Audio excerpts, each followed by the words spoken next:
Good morning everyone. Current affairs की series में 29 अगस्त पे पहुंच चुके हैं और आज 10 नए एरियाज को डिस्कस करेंगे। This is brief introduction about me. My name is Prince Luthra, all India rank 577 from UPSC CSC 2014 batch. आज जो 10 नए एरियाज को हम डिस्कस करेंगे उसके अंदर क्वेश्चंस कुछ इस तरीके से रहेंगे। स्टेट लेजिस्लेचर को लेकर एक क्वेश्चन रहेगा, पीएम सिक्योरिटी को लेकर 2 क्वेश्चन रहने वाले हैं, गगन के ऊपर एक क्वेश्चन रहेगा, तीस्ता रिवर को लेकर, पेगासस को लेकर डिस्कस करेंगे। सोशल एरियाज की तरफ चलते हुए आयुष्मान भारत स्कीम के ऊपर 2 क्वेश्चन हमारे रहेंगे, non fossil fuel sources and NFSA 5, इनके ऊपर एक एक क्वेश्चन डिस्कस करने वाले हैं। कट ऑफ जो रखी गई है दैट इज ऑफ 6 मार्क्स, 6 का स्कोर आपका मिनिमम आना चाहिए। बाकी आप टारगेट को कमेंट सेक्शन के अंदर सेट करके बता सकते हैं कि 10 में से कितना स्कोर करेंगे। फॉर एवरी करेक्ट आंसर आपको 1 मार्क मिलेगा। क्वेश्चन का आंसर गलत होता है देन 0। नेगेटिव मार्किंग नहीं है until and unless you miss read the question, उस केस के अंदर -2 रहेगा। अगर आपको लगता है करेक्ट आंसर देना है, स्टेटमेंट्स के बारे में पूछा कि कौन सी स्टेटमेंट करेक्ट है और आप उसे इनकरेक्ट समझ के आंसर करते हैं, या फिर स्टेटमेंट्स को लेकर पूछा गया कि इनमें से कौन सी इनकरेक्ट स्टेटमेंट है और आप अज्यूम करके करेक्ट आंसर करते हैं, तो वहां पर ये नेगेटिव पेनल्टी लगने वाली है। Let's move to first question.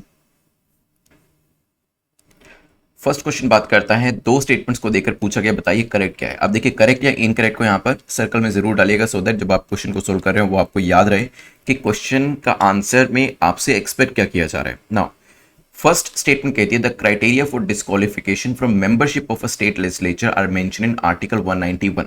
Article 191 में दिया गया है कि किस तरीके से स्टेट लेजिस्लेचर से किसी एमएलए की जो डिस्क्वालिफिकेशन होता है उसका क्राइटेरिया, ये सभी चीजें इस आर्टिकल के अंदर मेंशन है। हो सकता है disqualification criteria laid down in article 102 relating to membership of both the houses of parliament. दोनों पार्लियामेंट के हाउसेस को लेकर जो डिस्क्वालिफिकेशन का क्राइटेरिया है वो आर्टिकल 102 के अंदर दिया गया है। 10 सेकेंड्स आपके पास है, सोचिए। Recently election commission of India जो है उन्होंने झारखंड के गवर्नर जो है मिस्टर रमेश बैस, उनको कहा है कि चीफ मिनिस्टर हेमंत सोरेन जो है he should be disqualified as an MLA क्योंकि उन्होंने इलेक्टोरल नॉर्म्स को वायलेट किया है, ऐसा इलेक्शन कमीशन का कहना है। तभी ये न्यूज़ थी। वैसे न्यूज़ तो पॉलिटिकल है, लेकिन आप जानते हैं कि हर न्यूज़ के अंदर 2 एस्पेक्ट होते हैं, पॉलिटिकल जो हमारे किसी काम का नहीं होता है और एक होता है एडमिनिस्ट्रेटिव एस्पेक्ट जिसके ऊपर क्वेश्चन बनकर आ सकते हैं। नाउ यहाँ पर जब हम बात करते हैं अंडर आर्टिकल 191 सब आर्टिकल 1, किसी भी व्यक्ति को डिस्क्वालीफाई किया जा सकता है अगर वो लेजिस्लेटिव काउंसिल का या लेजिस्लेटिव असेंबली का मेंबर है, इन केस अगर उसने किसी भी ऑफिस ऑफ प्रॉफिट को होल्ड करके रखा है सेंटर या स्टेट गवर्नमेंट के अंदर, और ऐसे दूसरे क्राइटेरिया जो है वो भी मेंशन किए गए। तो क्या आर्टिकल 191 के अंदर डिस्क्वालिफिकेशन का क्राइटेरिया है? Answer is yes. ये डिस्क्वालिफिकेशन का क्राइटेरिया जो है आर्टिकल 191 के अंदर दिया गया है। क्या इसी तरीके का क्राइटेरिया पार्लियामेंट के लिए 102 के अंदर दिया गया है? So this is also correct. Correct answer will be C. वैसे फैक्चुअल क्वेश्चन था आपका जिसमें आपको आर्टिकल्स के बारे में नॉलेज होनी चाहिए। 102, 191 एंड 103 ये कुछ इंपॉर्टेंट आर्टिकल्स हैं डिस्क्वालिफिकेशन को लेकर, क्योंकि 103 स्टेटमेंट में नहीं था तो यहां पर देख लेते हैं। ये बेसिकली बात करता है जब भी डिस्क्वालिफिकेशन किया जाता है और उसके ऊपर किसी भी तरीके का क्वेश्चन रेज किया जाता है तो ये पूरा का पूरा जो केस है वो किसके पास जाता है? वो प्रेसिडेंट के पास जाता है कि आप एक बार इस केस को देखिए और अपना फाइनल डिसीजन दीजिए। इसमें प्रेसिडेंट जो है वो भी, क्योंकि इलेक्शन कमीशन वाला एरिया है, ये एरिया जो डिस्क्वालिफिकेशन का है वो electoral norms and election commission से डील करता है। इसी वजह से इलेक्शन कमिश्नर जो है उनके भी ओपिनियन यहाँ पे लिए जाते हैं और उसके हिसाब से प्रेसिडेंट एक्ट करते हैं। ये 103 के अंदर दिया गया है। Let's move to next question जो कि पूछ रहा है planning of prime minister security during any visit involve central agency state police forces broad guidelines are laid down in what is called the. जब भी पीएम किसी जगह को विजिट करते हैं तो डेफिनेटली जो सिक्योरिटी है वो सेंटर एंड स्टेट पुलिस के द्वारा प्रोवाइड करी जाती है और इसको लेकर कुछ गाइडलाइंस भी दी गई है कि क्या क्या चीजें होनी चाहिए, क्या क्या चीजें नहीं होनी चाहिए। जैसे होता है ना कि कुछ चेकलिस्ट होती है कि ये 10 चीजें तो आपको इंश्योर करनी है before the prime minister visit a particular location. तो ये सब चीजें कहां पर दे रखी है? क्या एसपीजी की रेड बुक के अंदर दी है, एसपीजी की ब्लू बुक के अंदर दी है, कोई सीक्रेट बुक है या कोई क्लासिफाइड बुक है जहां पर ये सारी गाइडलाइंस को मेंशन किया गया है? यू हैव 10 सेकेंड्स, सोचिए इसके बारे में। रिसेंटली एक कमेटी को अपॉइंट किया गया था बाय सुप्रीम कोर्ट, क्योंकि रिसेंटली कुछ टाइम पहले पंजाब इलेक्शन से पहले जो प्राइम मिनिस्टर थे उन्होंने फिरोजपुर में विजिट किया था और वहां पर कुछ सिक्योरिटी कंसर्न्स जो थे वो अराइज हो गए थे, क्योंकि जो प्राइम मिनिस्टर का पूरा काफिला था वो एक पर्टिकुलर लोकेशन के ऊपर, एक ब्रिज के ऊपर रादर काफी टाइम तक खड़ा रहा था, क्योंकि काफी सारे लोग प्रोटेस्ट कर रहे थे। क्योंकि ये जो विजिट आई थी ये बिल्कुल फार्म प्रोटेस्ट जो किया गया था, जो काफी 1-1.5 साल लंबा चला था, उसके बाद करी गई थी। यहाँ पर जो कमेटी अपॉइंट करी गई सुप्रीम कोर्ट के द्वारा उसने Ferozepur senior superintendent of police जो है उनको इस चीज़ के लिए रिस्पॉन्सिबल पाया है। और ये पूरा इंसिडेंट जो है इसी साल जनवरी के महीने में हुआ था, जनवरी 2022। तो यहाँ पर ये सारे जो गाइडलाइंस होती हैं ये कहाँ पर दी गई होती हैं, जिसके हिसाब से रूल बुक के हिसाब से सिक्योरिटी को मुहैया कराया जाता है। So it is under SPG blue book. तो करेक्ट आंसर क्या हो जाएगा, B will be the correct answer. जब भी प्राइम मिनिस्टर किसी भी तरीके की लोकेशन को विजिट कर रहे होते हैं तो इसमें एसपीजी 3 दिन पहले ही पूरा प्लानिंग करती है, वो देखती है एडवांस सिक्योरिटी लाइजनिंग करके देखती है, इंटेलिजेंस ब्यूरो के जो ऑफिसर्स होते हैं वो भी इसमें इन्वॉल्व होते हैं ताकि सेफली एंड सिक्योरली ये पूरा का पूरा कंक्लूजन किया जा सके। तो करेक्ट आंसर हो जाएगा बी। चलते हैं नेक्स्ट टॉपिक के ऊपर जो इसी से रिलेट करता है। Consider the following statements about PM security. PM security को लेकर पूछा जा रहा है, बताइए करेक्ट क्या है।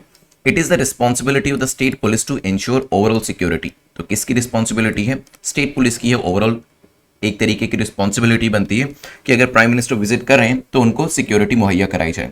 SPG never allows the PM's movement until the local police give the go ahead. जब तक जो लोकल पुलिस है, जो डिस्ट्रिक्ट की पुलिस है, जो स्टेट की पुलिस है, वो जब तक ओके नहीं करती है तो एसपीजी तब तक पीएम को अलाउ नहीं करते हैं मूव करने के लिए। SPG that takes the final call on how the security is to be manage. तो फाइनल कॉल जो है कि क्या सिक्योरिटी मैनेज हो जाएगी, क्या ये विजिट होनी चाहिए, तो इसके ऊपर जो पूरा डिसीजन होता है वो एसपीजी का रहता है। 10 सेकंड्स आपके पास है, सोचिए सिक्योरिटी प्रोटेक्शन ग्रुप के बारे में क्या आंसर हो सकता है।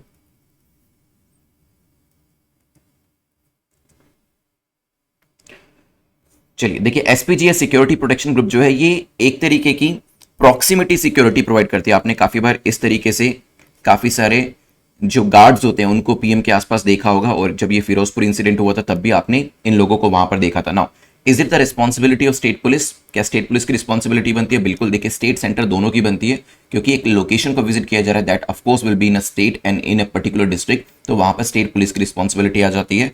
और इसके अंदर एसपीजी 3 दिन पहले ही पूरा जो सिस्टम है, पूरा सिक्योरिटी अपरेटस है, उसको एनालाइज कर लेता है और उसके बाद ही गो अहेड दिया जाता है। और इसमें जब तक लोकल पुलिस ओके नहीं करती, अगर लोकल पुलिस को लगता है कि नहीं सिक्योरिटी प्रोवाइड करना थोड़ा मुश्किल है, किसी तरीके से प्रॉब्लम हो सकती है, तो यहाँ पर एसपीजी गो अहेड नहीं देती है। फाइनल कॉल एसपीजी के द्वारा ही दिया जाता है। करेक्ट आंसर क्या हो जाएगा, D will be the correct answer.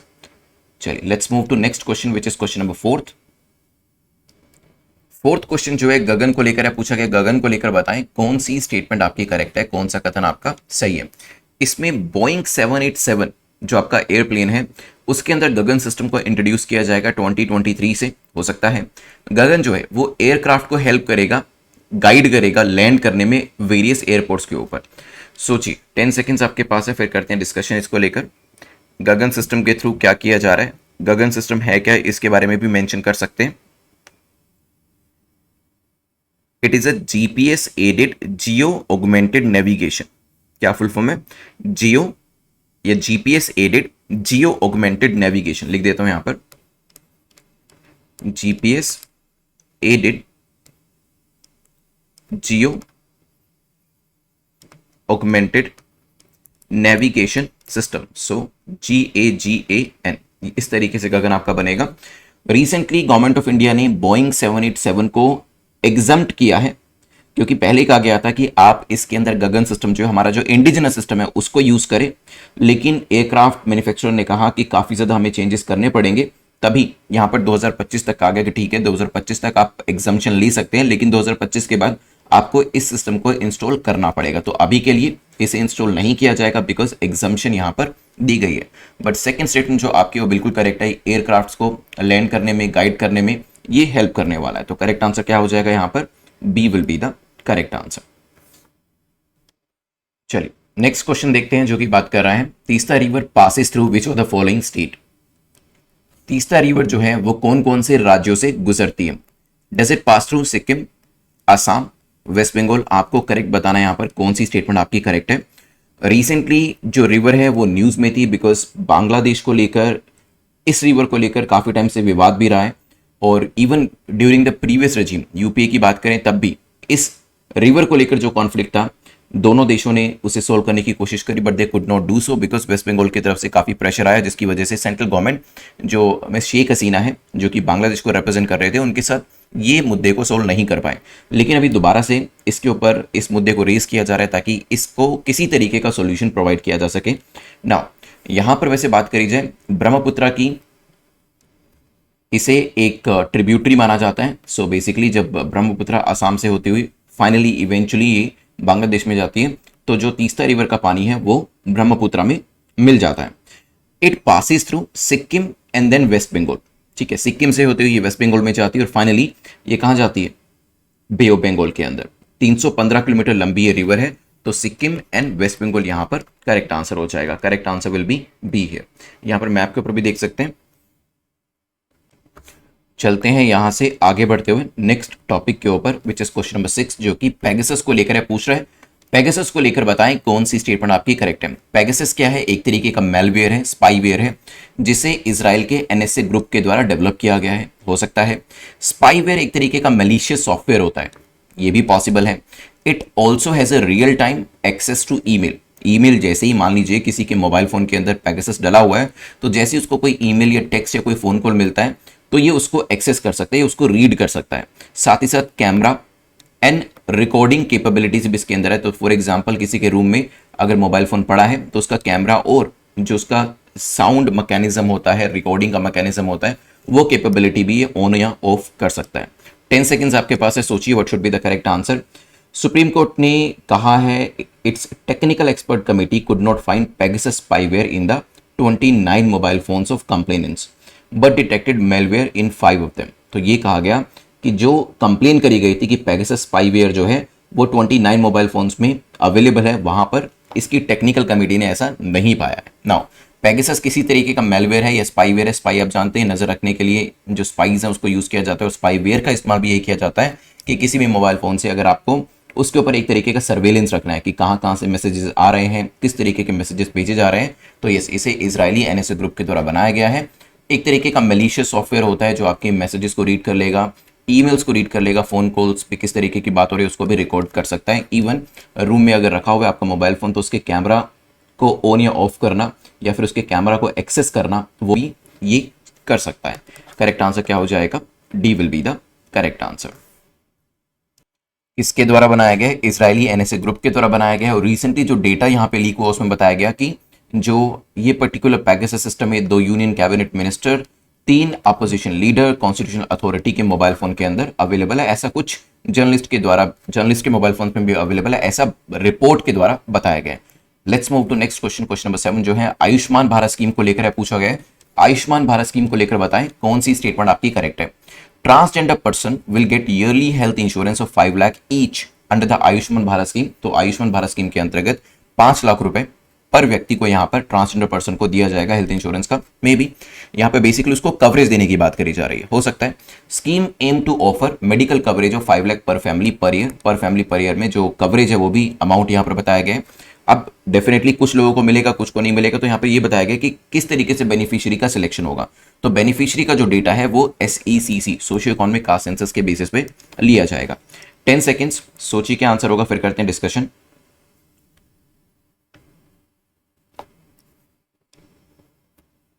चलिए, so correct answer here once again is D. देखिए back to back D answer आए, back to back C answer आए या बी आंसर आए।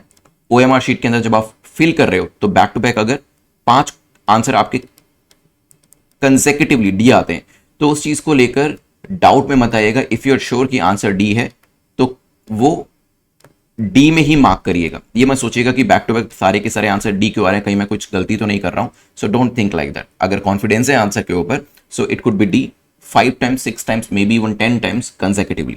नाउ यहां पर तीनों ही स्टेटमेंट जो है वो आपकी आयुष्मान भारत स्कीम को लेकर ठीक है, करेक्ट आंसर डी हो जाएगा।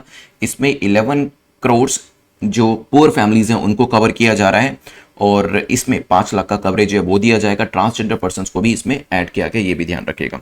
Let's move to next question जो इसी से रिलेट करता है। ABPMJY स्कीम को लेकर पूछा गया कि इसको इंप्लीमेंट करने वाली एजेंसी कौन सी है। क्या ICMR कर रही है, क्या नेशनल हेल्थ अथॉरिटी कर रही है, एम्स कर रही है, या फिर नन ऑफ द अबव। बताइए।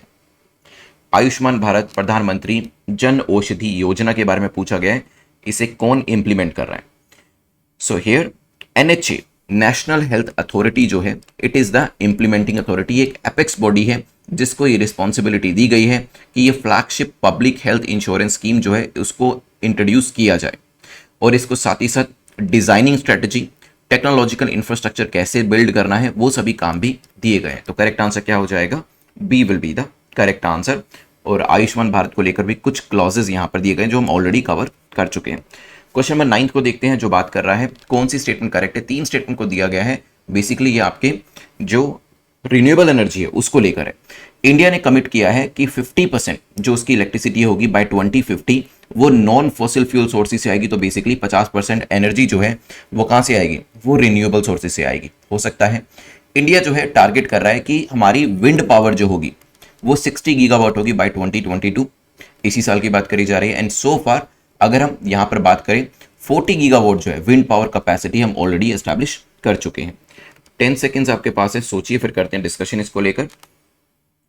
एनुअल इंस्टॉलेशन करने की बात करी गई कि हम नए विंड पावर प्रोजेक्ट्स भारत के अंदर लेकर आएंगे और 2024 तक एक नया टारगेट यहां पर सेट करने की बात करी गई थी और उसे अचीव करने की भी बात करी गई थी। अगर बात करें सो फार 40 गीगावाट कैपेसिटी विंड पावर में आपको मिलेगी, बिल्कुल ठीक है। इंडिया जो है टारगेट कर रहा है कि हम इसे 60 गीगावाट तक लेकर जाएंगे और 2024 तक ये नंबर और भी बढ़ता हुआ दिखाई देगा, प्रोबेबली हाईएस्ट हो जाएगा बाय नेक्स्ट 2 ईयर्स।